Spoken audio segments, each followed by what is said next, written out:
Айтқылачы мисал қалса, Аллах көрбейбі?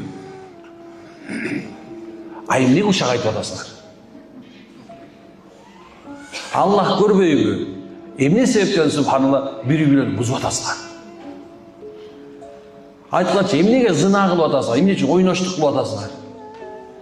Эмне үчүн бир үй бүлөнү кол салып атасыңар? Эмне үчүн мамлекетти жамандап атасыңар? Эмне үчүн молдону жамандап атасыңар? Эмне үчүн балдарыңарды Куран окутпай атасыңар? Эмне үчүн намаз окубай атасыңар? Эмне себептен? Билесиңерби? Анткени силер Аллах Таала көрүп турат деп ойлонгон да жоксуңар. Байгырызда сөз бар. Көрбөйт деп ууру кылба, укпайт деп ушак айтпа дейт. Бул кыргыздын акыйдасы.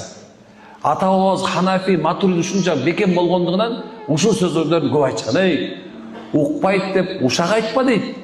Көрбөйт деп ууру кылба. Аллах эмне кылып атканыңдын баарын билет. Алланын алдында эч нерсе жашыруун болуш мүмкүн эмес. Алла ушундай угуучу, ушундай көрүүчү, андан эч ким качып албайт.